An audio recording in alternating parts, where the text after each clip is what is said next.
Mr. Plugwalk himself, Rich the Kid, just dropped his NFT project. Over 75,000 people in Discord, over 35,000 people on Twitter, 8 million followers himself personally on Instagram, but he didn't sell out. Let's jump in and have a look why.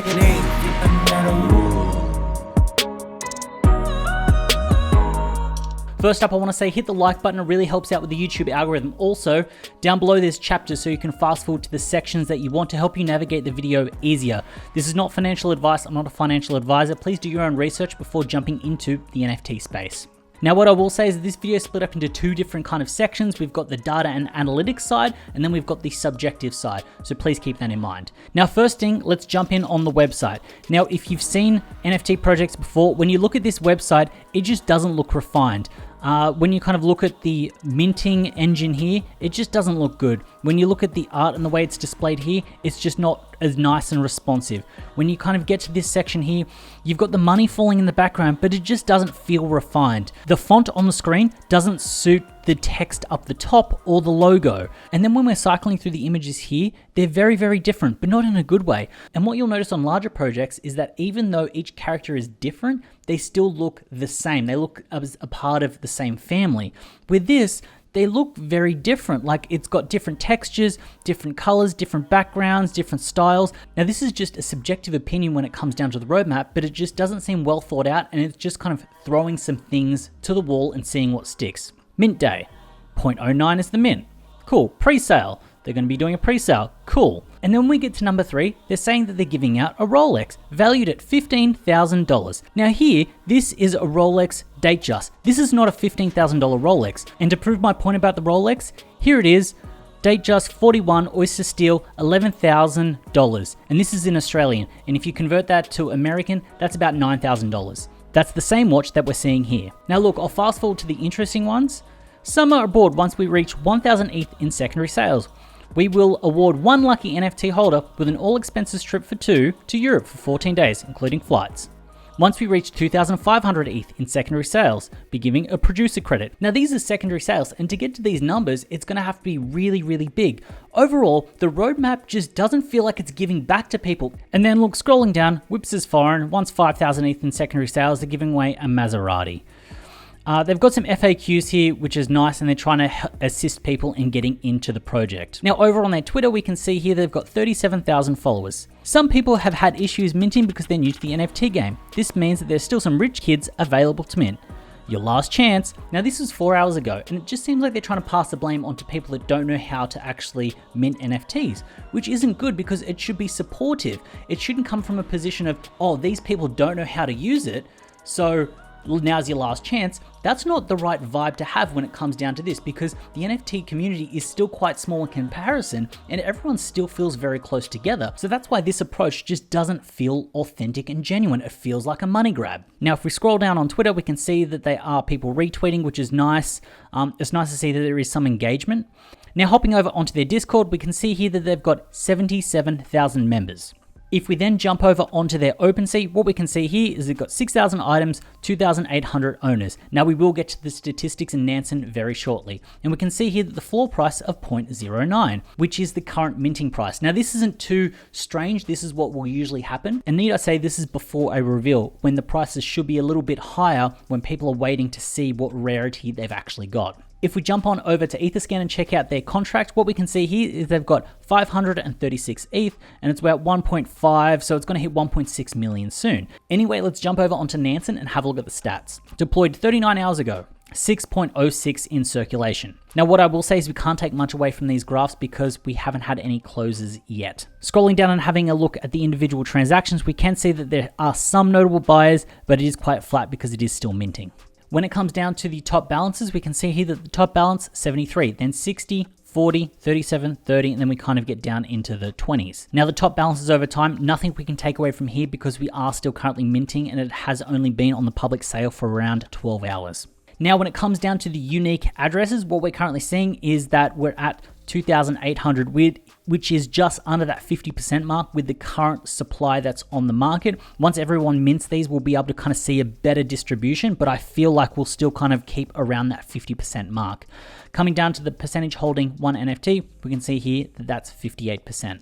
Now, when it comes down to the profit leaderboard, we've only been around for about 12 hours, so we're not going to see some huge gains. And we can see here, we've got a 0.3, 0.2, 0.2, 0.2, but we're going to have to see what happens after the reveal to then get into it. And then in terms of the top buying addresses, we can see here that it is around that 0.9 mark. So why do I think that Rich the Kids NFT didn't sell out? Here's one reason. On Instagram, he's got 8.1 million followers. Now, you can see that he is doing some promotion, but if I was promoting an NFT, I would be putting out a lot of content about the NFT. Sure, I understand he wants to be kind of flexing on that lifestyle that he's living, but when it comes down to it, this is going to take some serious effort from his behalf to use his weight and his influence to get people to download MetaMask, to load it up, to then be ready to buy on the day. He could have put out some tutorials. He could have also picked up a Bored Ape and kind of flexed that to then show what an NFT could become, because I'm sure that when he kind of drops this, people didn't know what it is. If he bought a Bored Ape and said, hey, this is worth $200,000, then his followers would be like, oh wait, that's worth $200,000, and then they'll look back. He could educate people on what an NFT is, and that'll then bring them in. Because what happens is they go to the website, they see this, they don't know what it is, they really don't understand it, and they need someone to kind of, in layman's terms, give them an idea about what it actually is. Now, number 2 is a roadmap and what I believe people want in a project. Currently, he's trying to give away Rolexes, give away Maseratis, give producer credits, do holidays. When it comes down to it, this NFT is the perfect way to then hold a concert for free, but only people that hold the NFT can attend. Then Rich the Kid fans would have to buy the NFT to attend it, which means that you're going to get people to buy it out. You should be having parties, you should be doing live streams, you should be doing one-on-ones with people that hold the NFT. That's going to get people to buy. When it comes down to it, people don't really care about a Rolex. People don't really care about a Maserati because they got a 1 in 10,000 chance. It's like the lottery. That's not what's going to get people going. Now, the third reason that I feel like this project didn't sell out is the art. The art just doesn't seem strong enough. It looks like it was haphazardly put together. In my opinion, it looks like someone created Rich Kids, then got Rich the Kid on to promote it. And it's not actually Rich the Kid's NFT project. And this is where it feels like there's a bit of a disconnect, because I don't resonate with this art. I don't want to own it. It doesn't look right. You've got the Gucci hat that's very detailed. Then you've just got a blank red hat. You've then got dreadlocks, which are super detailed. You've then got an afro that's just a blank color.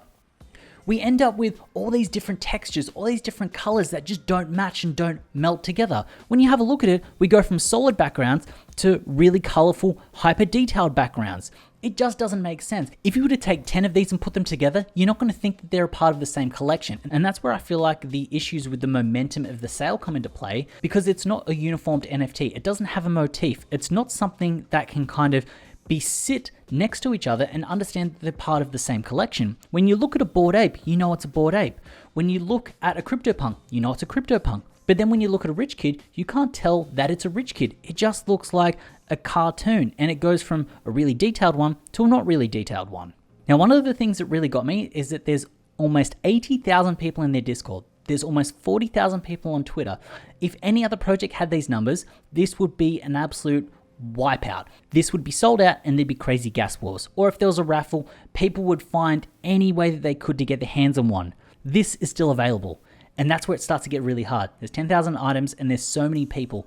I feel like people are in it to watch to see what will happen. What I feel like this is the NFT community are watching this to just see what happens and see where it goes, because it just doesn't feel right. It doesn't feel cohesive. What this project feels like is it feels like Rich the Kid is just creating an NFT to make a quick 2 or 3 million and then pull it off the table. It doesn't feel like he's coming into the NFT culture to then give back to it and build up this space. It feels like he doesn't understand what the NFT community actually want. And it feels like he doesn't understand what his audience wants. And what I believe his audience actually want is they want a connection with him. They want to see him in concert. They want to hear new music. They want to see what he's doing and be around him and join him on his journey musically. They don't really care about the Rolex. They don't really care about the Maserati. What they care about is Rich the Kid. And what he's doing is he hasn't given his all when it comes to his fans or the NFT community. The takeaway from this is that you really got to care about the community first. If you care about the community first, actually listen to what they want and give them what they want,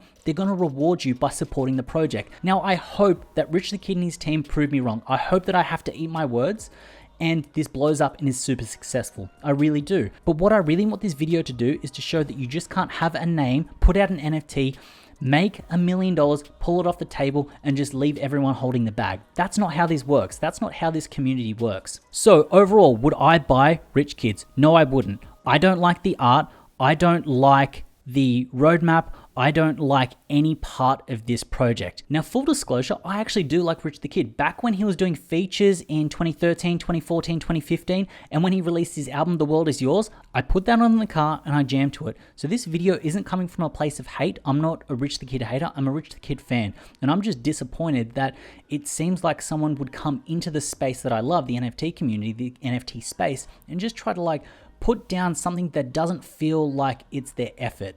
Now, what could have Rich the Kid done? If he had actually put out some media where he was actually kind of designing these himself, giving his input, trying to sketch them himself, and then getting an artist to bring that dream to life, then it'd feel more like him. So overall, that's what I think of Rich the Kid's NFT project. If you found value in this video, please like up the video. If there's any NFT projects you'd like me to check out, drop a comment below and I'll get around to them. As always, it's been a pleasure having you with me. I look forward to seeing you in the next video.